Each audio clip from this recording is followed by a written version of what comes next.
Hello, ladies and gentlemen, welcome back to my react channel. My name is Teddy90, and today we're going to be reacting to why hundreds of uncontacted tribes still exist in South America. This is done by Real Life Lore. Real Life Lore produces great videos. We've done multiple videos of theirs before on the channel. Go like, go subscribe, everything else like that. They deserve all the love, happiness, and everything else like that in the world. They put so much effort into their videos. They deserve it. I'm going to start this off by saying I don't know a great deal about South American history. Or a lot about South American tribes, for that matter. So I don't really know how much I'm going to be able to add, and I don't really know what I'm going to be able to predict here. So I'm just not going to bother with the predictions this time, since I don't really know what I can predict, right? So we'll go on and see if there's anything interesting I can then add, but if not, then this will be more of a reaction than a commentary, as I usually like to do. This video is brought to you by Cheddar, who recently launched their own YouTube channel that makes videos about business, technology, and media. Check out their video about the solution to disappearances in the Bermuda Triangle next. If you look at Earth today, you'll find that there are 7.4 billion humans living on it, including you right now watching this video. About half of all of us, last time I checked, I am human, on this planet are currently connected to the internet, which means that we can instantly communicate with billions of other people all around the world whenever we want to. But despite how much progress in technology the rest of the world we experience has made, there still exist today hundreds of tribes consisting of thousands of people who live just like our ancient ancestors did 10,000 years ago, and many of them have no idea that the outside world, our world, exists. I know there's those tribesmen on that island in like the middle of the Indian Ocean, I think, or is it off of Indonesia? I can't remember. It's like this island full of tribals, and like if you go near it, they'll just shoot you with bows and things like that, so they exist.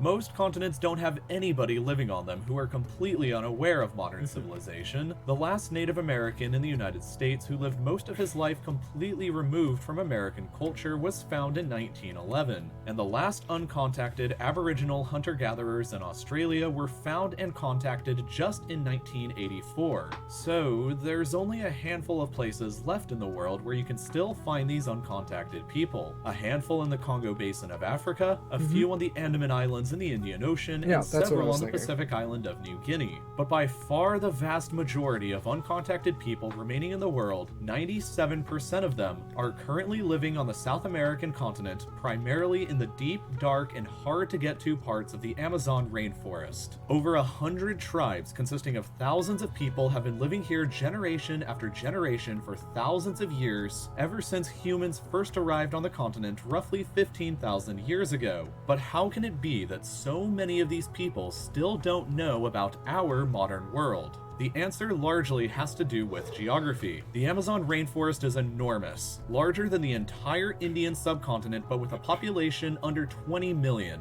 meaning that several cities across the world have more people than that. The reason so few people live here is because really, why would anybody want to? Yeah, it's a tropical hellscape, basically. It's covered with extremely dense forests, dangerous wildlife, and historically has never really been developed by any modern civilization. There's only one bridge across the entire length of the Amazon River, and the largest city in the region, called Manaus in Brazil, is primarily only accessible by boat or by plane. The rest of the Amazon interior is even more difficult to access, so the uncontacted people who live here are both difficult to actually reach, and it's difficult for them to leave even if they wanted to. The other reason why they still exist is because the governments of the countries whose territory they live in have decided to leave them alone and refrain from first contacts, because previous attempts to contact isolated tribes has ended in catastrophe. When Europeans first started arriving in large numbers to the New World after Columbus's discovery in 1492, 80% to 95% of the indigenous population of the Americas died within 150 years. Yeah,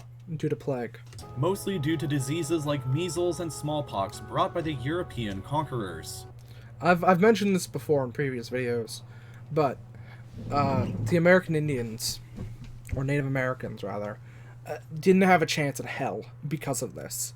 There was no way, under no circumstances, could have the native populations of the Americas fended off the Europeans because of this, even if they had similar technological levels.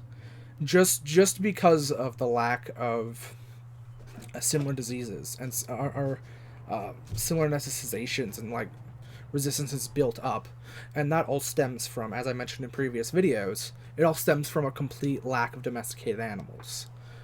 Because all these diseases come from domesticated animals, the New World doesn't really have any. So it because of that one fact, native tribes lost, and there was no way for them to win. It was a zero-sum game. There was no chance for them to win or succeed or do anything, and it's a damn shame. Like, they didn't do anything wrong. It was just luck of the fucking draw of where your ancestors went. It's ridiculous how it played out, because without that, the Europeans wouldn't have gotten so lucky. The native populations would have still been conquered in certain areas, that's for sure, but they would have been able to fight back, form their own nations, rebel, things like that. They would have still had culture. They still would have had their own thing. They just, because of the entire lack of domesticated species, the natives lost. The indigenous people who had lived for thousands of years separated from the rest of the world had not developed the immunities to diseases that Europeans did by living side by side with animals like cattle and pigs. When the Europeans arrived, the natives stood no chance to the biological cancer that ravaged their continent. I'm happy he also said that. Sorry for saying that ahead of him. I didn't realize he would go ahead and say it as well. But yeah, very true. They lost. It was complete luck of the draw. There was completely arbitrary.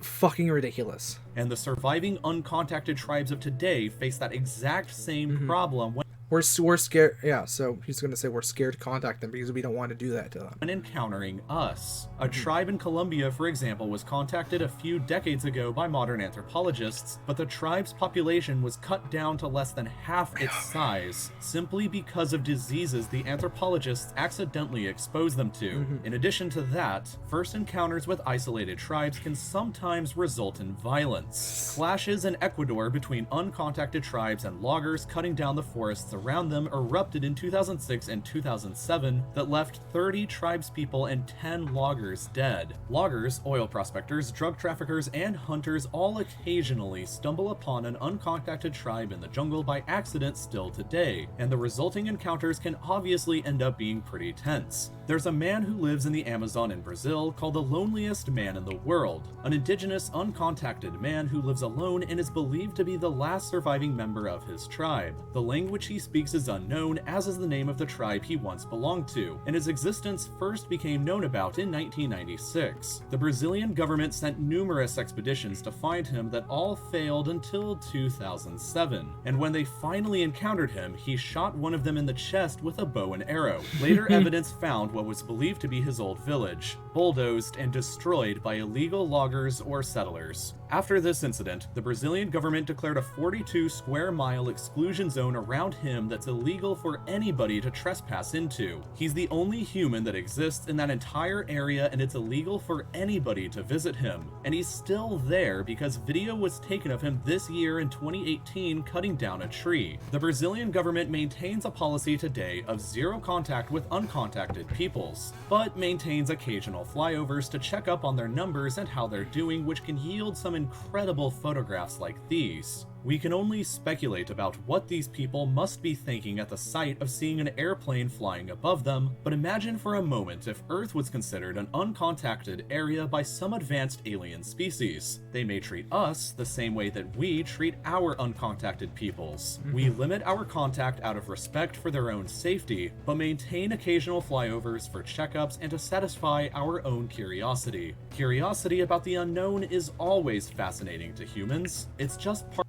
That's what a lot of people, well, not a lot of people, but that's what conspiracy theorists predict with aliens, that we weren't actually contacted by, like, aliens and UFOs and things like that, but, like, they're watching us because we're not advanced enough for them to bother contacting. of what makes us who we are. I don't know if I agree with that, but that is an idea out there. My friends at Cheddar have created a very interesting video about why ships go missing in the Bermuda Triangle. The link to their video and channel is in the description, and I strongly encourage you to check it out and consider subscribing to them if you enjoy the kinds of videos that I create. They make informational videos about business, technology, and media, and they just recently launched their channel, so if you're looking to learn more about our world, go and check them out next. Huh, I might have to go check out Cheddar. Great video. I really liked that. Go like, go subscribe, everything else like that. Real Life Lore produces amazing videos, always has. I'm going to say I didn't mean to copy or say what he was about to say. I haven't watched this video before. So if you get a little bit upset about the fact that I said these, or not like the exact same, but similar things to what he said in this video, I'm sorry. It is what it is. Yeah, if you liked my, I would say this is more of a reaction than a commentary. If you liked my reaction to this video, give me a like, go give me a subscribe, everything else like that. This one's a bit shorter than usual. I might do another one after this. Go join my Twitch, go join my Discord. I don't really stream much anymore. I want to, but it's hard, and it's time consuming, and I'm lazy. But I do YouTube videos, so that's a thing. If you want any suggestions or anything, leave them down in the doobly-doo. I'll attempt to get around to them at some point, but keep in mind I'm incredibly lazy, so it's up in the air whether I'll get around to it. Yeah, that's about it. Love, butts, and happiness, everything else like that. I'll see you guys in the next one. Bye.